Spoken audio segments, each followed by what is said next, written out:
از نظر خب خصلت مرد بسیار هم قوی، خب بسیار جدی و مرد بسیار هم خب از نظر صورت بیرونشان بسیار زیبا و خب آزاده بودن. متاسفانه خب از پدر خود بسیار خرد ماندن، 2-3 ساله بودن که پدرشان وفات کردن، یعنی بی پدر کلان شدن. مادر بی کلان هم، بی هم خب پرورش کردن فرزندانشان خودشان.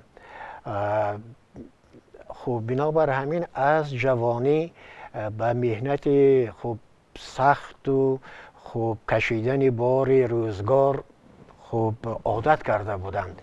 بنابر همین خب تجربه زندگیشان واقعا هم بزرگ بود. پدر من یک انسان عادی بودن، کارگر عادی، سختگیر هم بودن. چون من یگانه فرزند بودم، من بسیار ارکام نمیکردن، چون که میگفتن که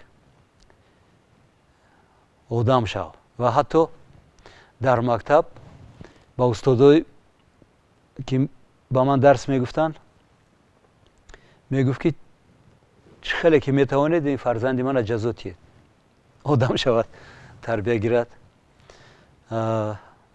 سن دوست بودن،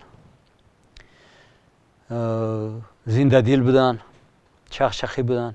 پدری واقعا هم سختگیر، اگرچه معلوماتی زیاد نداشتند اما بسیار ذهنی بلند داشتند. بسیار نفری بودند که برای ما سرمخش بودند و البته سخت متدین هم بودند، اما زمانوی هم بودند.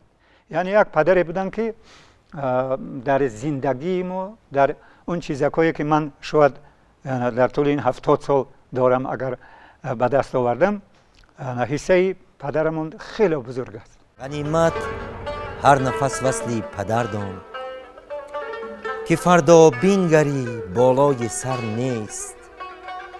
چراغ خاندان و آفتابت بجز روی درخشان پدر نیست.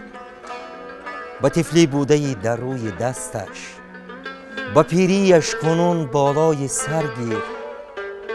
نمانی بیخبر تا از دل خود، زی حالش ای پسر هر دم خبر گیر. پدر ما در زندگی حلیم، مهربان و در نوبت خود سختگیر و بسیار جدی هم بودند. یعنی فکر میکنم که انسان وقتی که به همین جنبه های موافقت میرسد باید که کسی با او سهمگزار باشد. یعنی پدر ما بدون اونه که ما درس تیار کرده باشیم، بدون اونه که ما یک کاری که مخصوص امروز سپارش از پدر گرفته باشیم اگر اجرا نشده باشد ما خوب نمیرفتیم. یعنی این جدیتی پدر بود. اما در این یا اون جشن مراسم ها یا در عیدهای خانوادگی یا در مراسم های خانوادگی مهر و محبت لطفشون تا اندازه زیاد بود که یگان نفر ما به تحفه نمیموندیم. 10 سال پیش به یک صدمه دچار شدم و طول یک ماه در بیهوشی یا به اصطلاح کوما میگویم قرار داشتم و پیشترم خوانده بودم و بدترم که نفرانی که در حالت کوما هستند همیشه یک تونل میبینند، ولی اون طول یک ماه من تونل ندیدم، فقط پدرم رو دیدم همیشه. و وقتی حتی به هوش آمدم بعد از یک ماه، روزهای اول نزدیکانم را اذیت میدادم که پدرم کجاست، چون نمیدیدم. یعنی حتی در حالتهای سخت پدر با من بودن. یک جلسه اولیوی داشتیم. وقتی هر مسئله که برای کمبودی اولیوی شاید برای در آینده چی کارها رو برای ماندن، حتما جلسه مخصوص داشتن که با وجود که مثلا اکثری فرزندان اویله الکی به شوهر برآمده بودن یا که اویله دار شده خانه‌های علاوه مستقل داشتن، حتما جلسه های مخصوص اولیوی تشکیل کرده ما رو دعوت می‌کردن و بار گفتگو کردیم در یک چنین سخنرانی‌هایی که در مجلس اولیوی داشتن. کمی بلندتر رفتیم، شاید گستاخی بود، شاید به عزت نفسشون رسیده باشد، اما به هر صورت چون گپی ما هم تا جای قابل قبول بود، اندیشه ما رو پذیرفتند. ولی فکر میکنم که همون لحظه کمی بلندتر گپ زدم. عجیب این بود که در زندگی وقتی که کار میخواستند انجام دهند با یک نفر، همه رو سرجم نمیکردند. یعنی برای تفریقا انداختن یا که جنجال نشدن میان اویلوی صحبت های علاویده هم در خانه هر کس علاویده میکردند. فکر میکنم که در خاطر اون گفتگو و اون پندهایی که به من دادن ناگفتهای زیاد داشتند چون غرورشون سیاستشون امکان نمیداد که همون مهربانی ها رو گفته باشند. برایم هم استاد بودند و هم پدر شاید از کمترین ادیبانی بودند که به پرورش زنبور اصل مشغول بودند و همه روزه صبح بر وقت ساعت 3 یا 4 صبح ما همراه می رفتیم به محل نگهداری قوطی‌های زنبور و همینطور یا شب دیر برمیگشتیم. همیشه همراه بودند. وقتی تحصیل میکردم در مسکو همیشه زنگ میزدن، همراه بودیم و هرچند من در اونجا ادرار یا به اصطلاح استیپند میگرفتم ولی همزمان هر ماه پدرم از زحمت خود باز برایم مبلغ میفرستادن. پدر در یک لحظه گذشتن که بسیار دشوار بود و همون شب و روز تمام جامعه و جهانی رو همین ویروسی فراگیری کووید 19 فرا میگیرید و مردم گمان داشتن که کسی از چه علتی که میگذشت مردم علاقه همون یک نتیجه نهایی بود برای همه که گویا از کووید گذشته باشد و ما گمان داشتیم که شاید این برای ما مشکلی سخت است و در قطار این البته مردم رو هم خبر کردن نمیتونن ولی خوشبختانه شاید باعث خوشنودی بود که چنان مردم اومدن که ما حتی تنها بودن خود را حس نکردیم ولی متاسفانه بسیار دشوار بود و آخرون نفس‌ها و آخرون نگاه‌های واپسینشون هیچگاه فراموش نمیشد که برای من تحمل کردن آنها بسیار دشوار است و امروز هم شاید بعضی شب‌های میشد که بیدارخوابی میکشن و همون نگاه و همون نداهایی که شاید سخنی داشتن که گفتن نتوانستند در دل ما مانده است. صبح آغاز میکنم با یاد پدر و پیش از خفتن هم باز یاد پدر و در کار خود همیشه در ذهن با پدر مشورت میکنم که شاید این کلمه رو نیستم، شاید جمله رو این طرف نیستم و همینطور یک ارتباط دارم با پدر همه روزه هر لحظه. مهم یک چیز است، انسان باید تا زنده است به قدر یک دیگر برسد و میگویم که احترام والدین مخصوصا پدر در جای اول است و اون نفرانی که امروز پدرانشان حیات است باید به قدر پدر برسند، باید هر سخنی که از پدر میشنوند آن هم چون پند به گوش خویش ثبت کرده باشند و از جانب دیگر کوشش کنند که پدر را نرنجانند که بسیار مشکل است. کرده سرم گوشه خانه پدر استخوانم سخت از نان پدر کرده سرم گوشه خانه پدر استخوانم سخت از نان پدر کرد مردم در تلاش زندگی باوری سخت و ایمان پدر کرد مردم در تلاش زندگی باوری سخت و ایمان پدر جان پدر جانم پدر جانم پدر جانم پدر دولتی سر قوتی دل نوری چشمانم پدر جان پدر جانم پدر جانم پدر جانم پدر دولتی سر قوتی دل نوری چشمانم پدر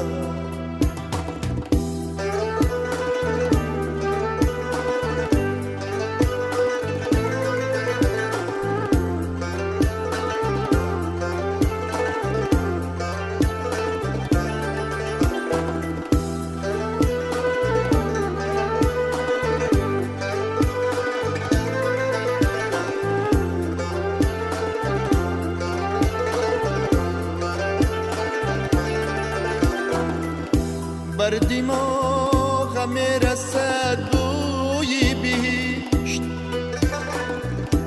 از نموی باغ و میدان پدر قصر شاهی از من دل نبرد قصر شاهی از من دل نبرد چون گله می روی ایوان پدر چون گله می روی ایوان پدر جان پدر جانم پدر جانم پدر جانم پدر دولتی سر قوتی دل نوری چشمانم پدر جان پدر جانم پدر جانم پدر جانم پدر دولتی سر قوتی دل نوری چشمانم پدر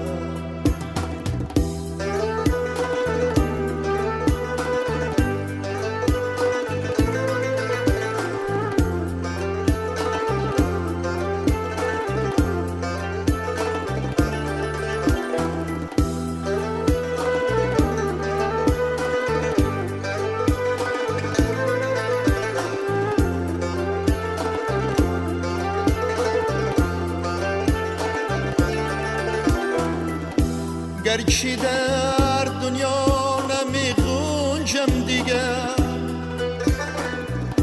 دستم و پیوندی دامانی پدر ای خدا جان التجا دارم زی تو ای خدا جان التجا دارم زی تو باد نیکو خاطری جانی پدر باد نیکو خاطری جانی پدر جان پدر جانم پدر جانم پدر جانم پدر دولتی سر قوتی دل نوری چشمانم پدر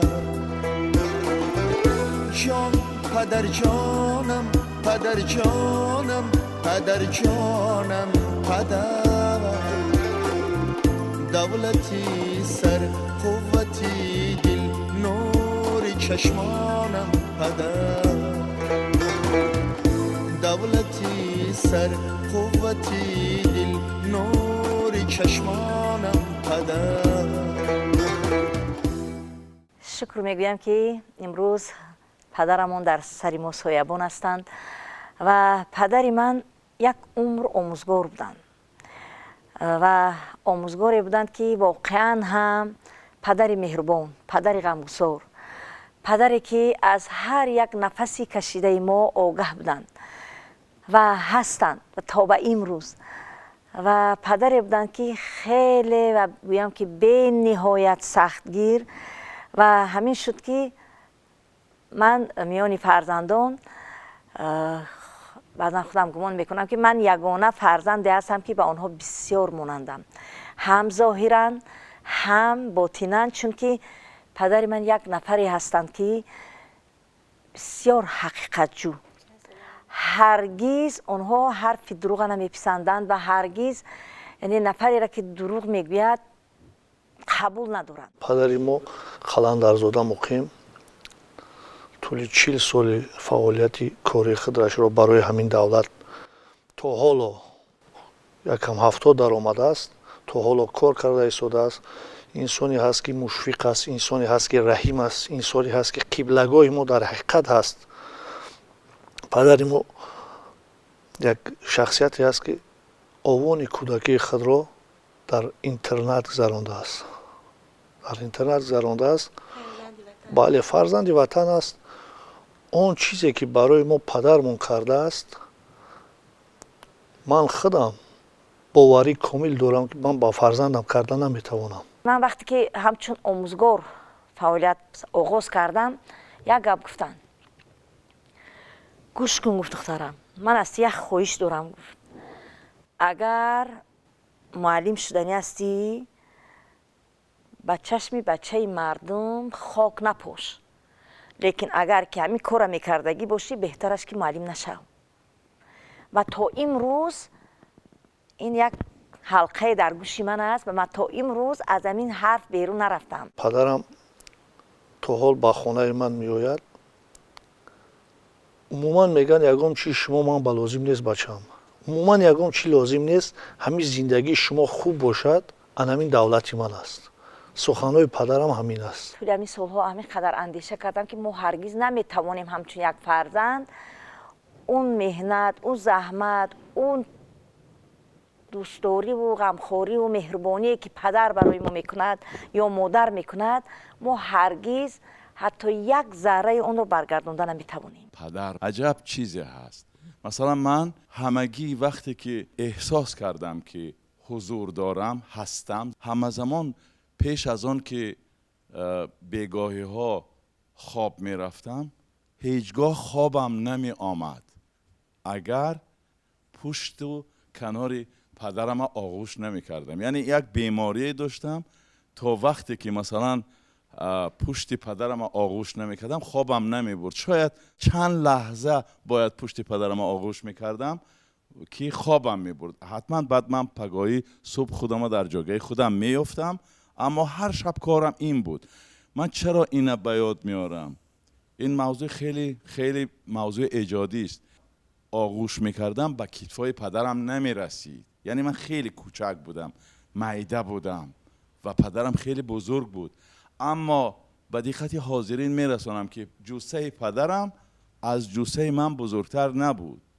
یعنی اینقدر بزرگ میتافت، اینقدر بزرگ مینمود من دستام نمیرسید. و بعد من با احساس شیرینی و لذت این چیز یاد کردم. چرا؟ زمانی که روزهای آخرینی زندگی پدرم بود خیال کردم که یعنی پشت پدرم یک وجبم نبود، یعنی خیلی کم بود، کوتاه بود. یعنی زمانی که پشت لاغری پدر بیمار من بار دیدم گفتم کجا شد اون پهلوان کجا شد. بعد یعنی درک کردم که یعنی این احساسی مثلا در ما فردوسی بودن است که در پدر رستم میبینیم وگرنه همانیم که همان. واقعا هم آدم وقتی که پشت پدر آغوش میکند به دامان مادر پناه میبرد بهتر از این لذت در دنیا گمانی من نیست. و پیش از انجام سخنم من میگم درود بر همه اونهایی که پدرند مادرند. باشین مهرپاشی کنین به فرزنداتان، مهرباران کنین فرزنداتان. و یک نکته را برای همه اونهایی که حالا پسرند دخترند میرسانم که حالا که امکان داره پدراتون مادراتون احتیاط کنین، چرا این غنیمت است. پدر در عائله من گمان میکنم که یک جایگاه خاصه خودش دارد. مثلا پدر یک نفری هست که بعضا ما زنها مثلا میگویم که ما به مردم میتوانیم، لیکن من به همین در عاقبت به همین اندیشه به همین خلاصه آمدم که جایگاه پدر دیگر است، نگاه پدر دیگر است و اصلا همین پدر همچون یک تکیهگاه هست، هم یک یک پشت و پناه هست. مثلا وقتی پدر هست شما یک نفری هستید توانا هستید. پدر بزرگ است، پدر بزرگ است. پدر من در حقیقت بزرگ آدم است. من به یکم احساسات میگم که بزرگ است. در حقیقت پدر من بزرگ است. دوست دارم پدر. پدرم ای پدری دهقانم، تو همی خواستی دهقان باشم، نروم یک قدم از ده بیرون بنده مذهب و ایمان باشم.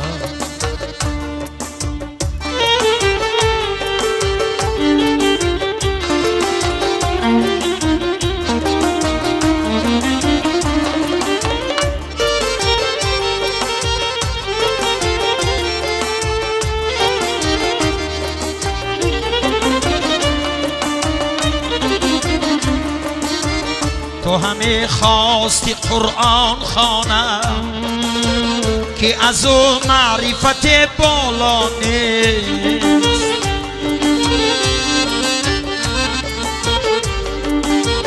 تو همه خواستی ملا باشم بس که در دهه ما ملا نیست. تو همه خواستی ملا باشم بس که در دهه ما ملا نیست.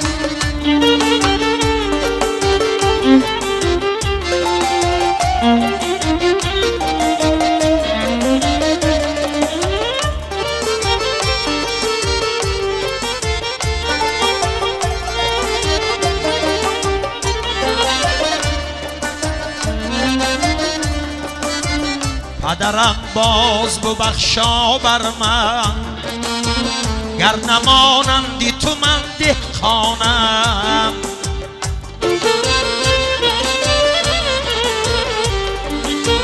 نسخه پاکی تویم در دنیا من سراپای تو را میمانم. نسخه پاکی تویم در دنیای من سراپای تو را میمانم.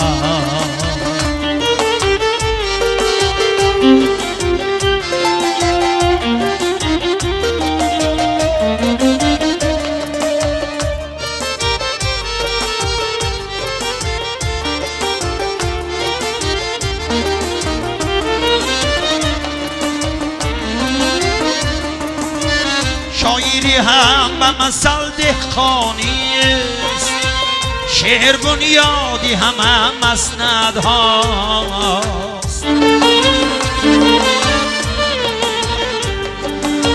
شعر تخمی است که سبزد در دل، شعر قرآنی همه ملت هاست. شعر تخمی است که سبزد در دل، شعر قرآنی همه ملت هاست. پدرم بال و پرم تاج سرم، پدرم ای پدری پرهنرم، پدرم ای پدرم جان پدرم.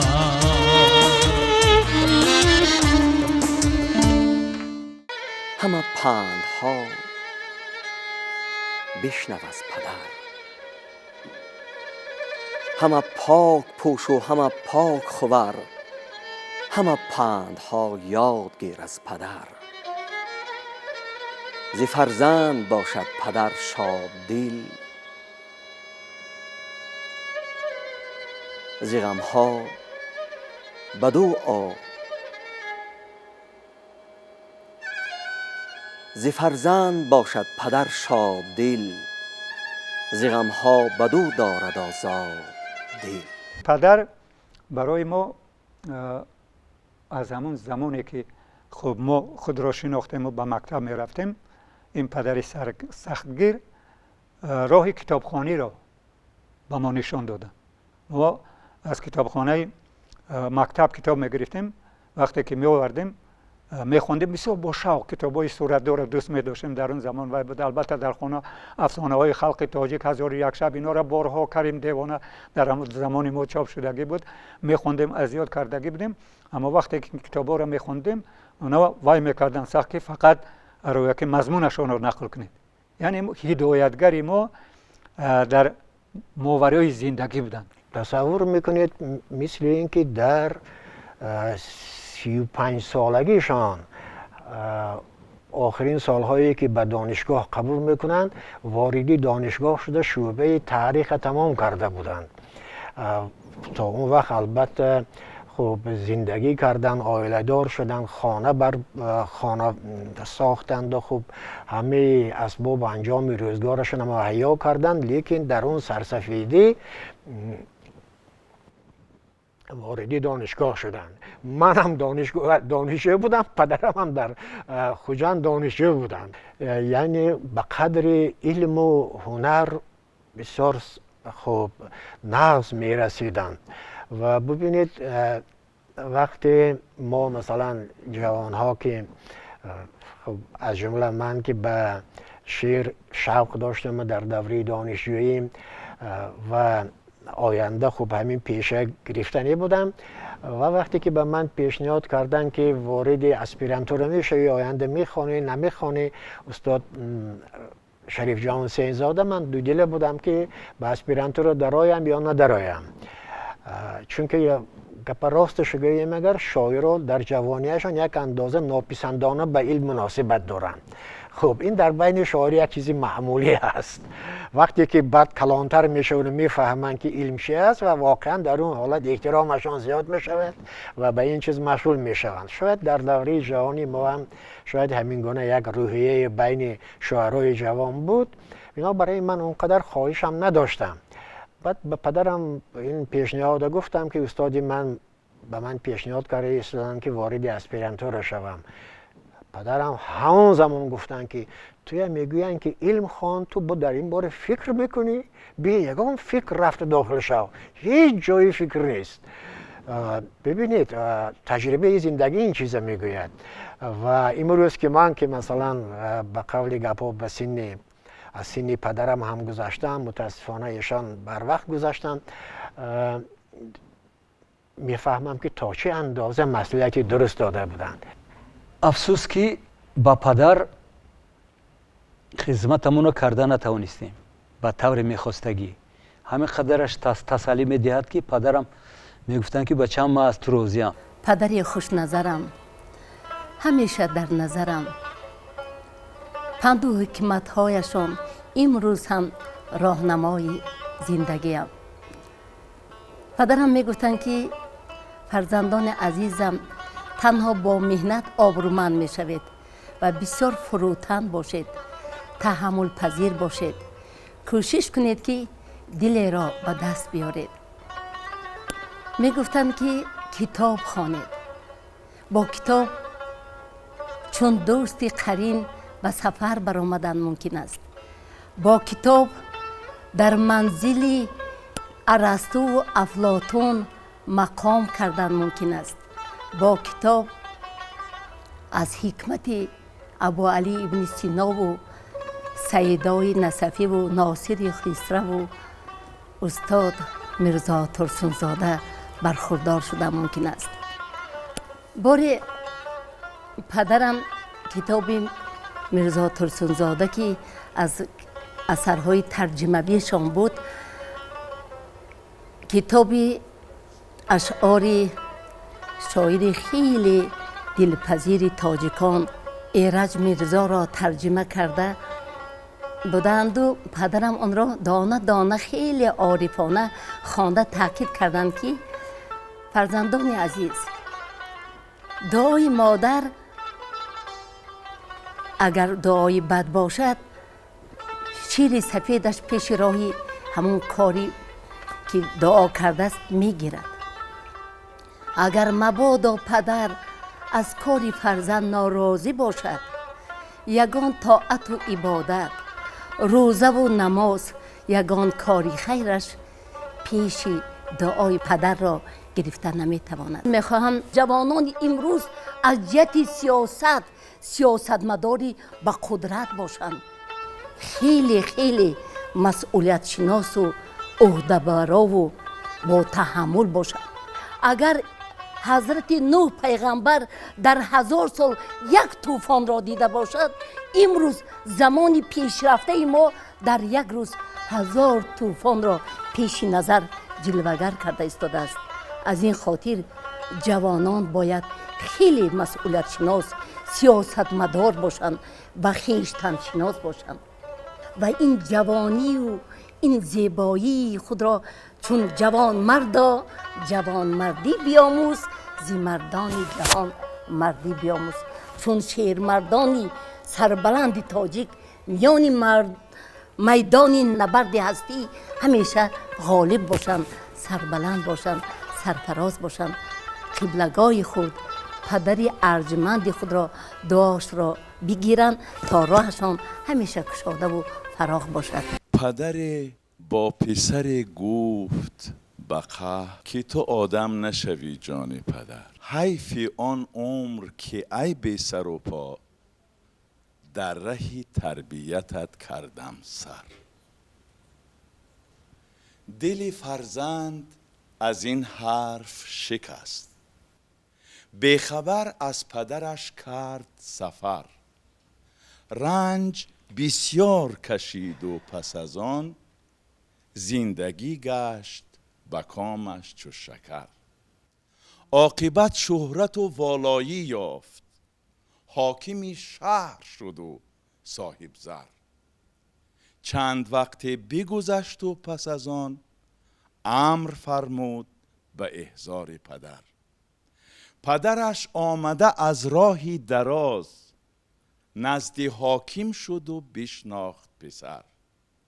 پسر از غایت خودخواهی و کبر نظر افکند به سراپای پدر.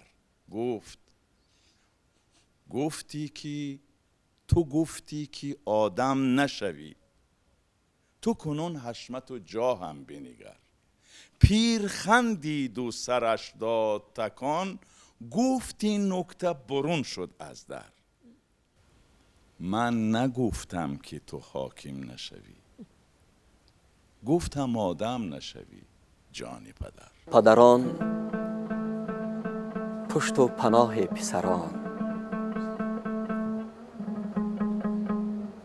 پسران دست عصای پدران. پدران چشم یقین پسران، پسران چشم بنای پدران. پدران نامگذار پسران، پسران نام بلند پدران. پدران چشمه پند پسران، پسران گوش به پند پدران. پدران خانه بخت پسران، پسران لایق تخت پدران. پدران کنده عمر پسران، پسران بار درخت پدران. پدران ساق و سلامت باشید، با پسرها به سعادت باشید. پسران دور ز آفت باشید، صاحب همت و حکمت باشید. انسان هیچ وقت به کمبودی نمیشد. البته در زندگی بوده است شاید ورقای سیاه و سفید بوده است، گاه ممکن سرکشی کرده باشیم. بسیار پدرمون هم یک روحی سرکش داشت، مادرمون هم یک روحی سرکش داشت. همون سرکشی در ما هم وجود داشت بود، اما گمان میکنم که اون سرکشی ها را پدر به این نوبت میگرفت. من یک چیز را گفتم که هیچ وقت ما را ترسکی نمیزد. میگفت که دست من بسیار وزنین است، یک شوخی میکرده همه میگذید. یعنی همیشه از ما مهربان بود. فقط یک چیز میخواست که شما باید ننگ داشته باشید، ناموس داشته باشید در همونجا. حتی در همون زمانی که مسئله های خودشناسی افتخاری ملی نبود، در پدر ما همین چیز وجود داشت. ما میگم که همین تاثیر گذاشت. فقط خواندن و خواندن و خواندن تمام داراییش را صرف کرده بود. ما در عائله همه پسر بودیم، در یک سال 4 نفر ما دانشجو بودیم. همین 4 نفر را تامین میکرد. فقط من کار میکردم، شبانه میخواندم، دیگرها مثلا با همون چی میگن ادرارپولی با همون قناعت میکرد. اما هدفش همین بود که شما باید چی باشه، معلومات عالی داشته باشید. سال یکم اسپرانتور از مسکو رفتم شرق دور کامچاتکا با همراهی اتریدی بناکاران برای کار کردن 1 ماه 2 ماه در اونجا کار کردم. از اونجا خب تقریبا 1000 روبل همون وقت خیلی پول کلان بود. سالهای 70 عصر گذشته، اولی 70 1600 روبل به یک ماشین مسکویج میداد اون وقت. پول کار کرده آمدم به پدرم گفتم که این پول من به این قدر زیاد در کار نیست، من هر ماه استیپندیه میگیرم 100 روبل از مسکو، این پول شما گیرید. نگرفتم. پدر و مادر میوه نیافت است. بسیار فکرها بودو، عملی نگشت، چون که پدر از دست دادیم و بعضا انسان فکر میکند که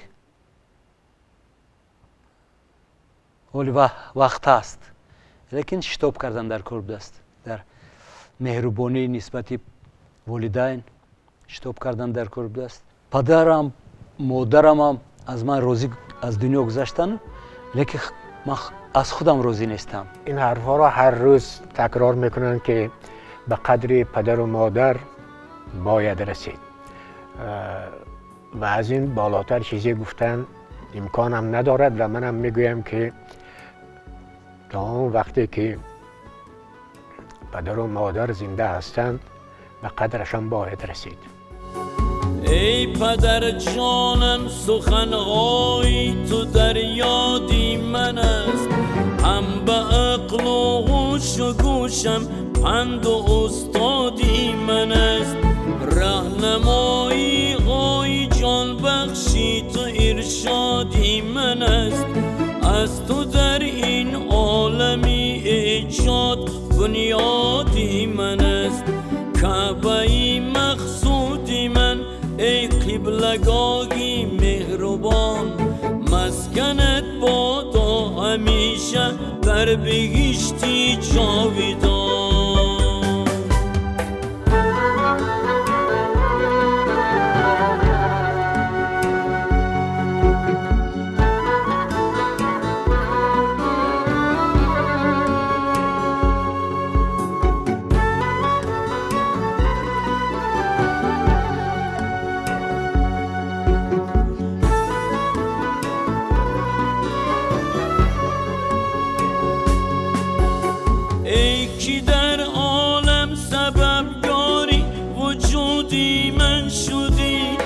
هم سببکاری وجودم تارا بودی من شدی. در جهالت غرق بودم رهنمودی من شدی. پرورش کردی بسد امید سودی من شدی. کعبه مقصودی من ای قبلگاهی مهربان، مسکنت بادا همیشه در بهشتی جاویدان.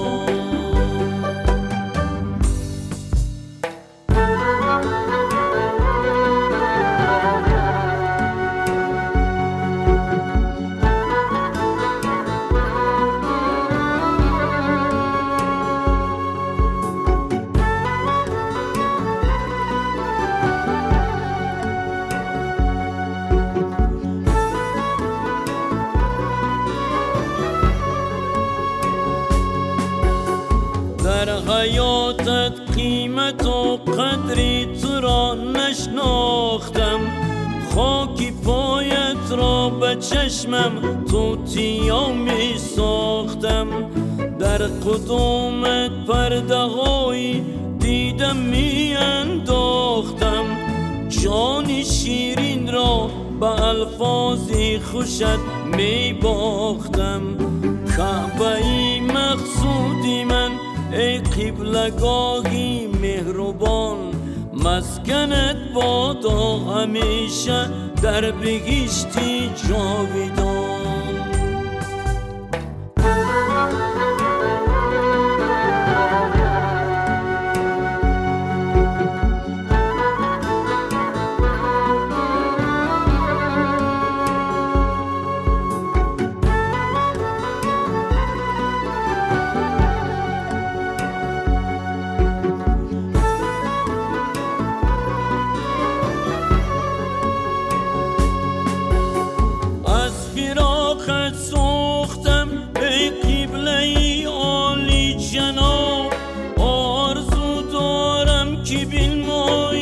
جمالت را به خواب از منی آزرده خاطر هیچگاهی روم تو سامع قلبی غزینم دایما در پیچ و تاب کعبه مقصودی من ای قبلگاهی مهربان مسکنت بادا همیشه در بهشتی جاویدان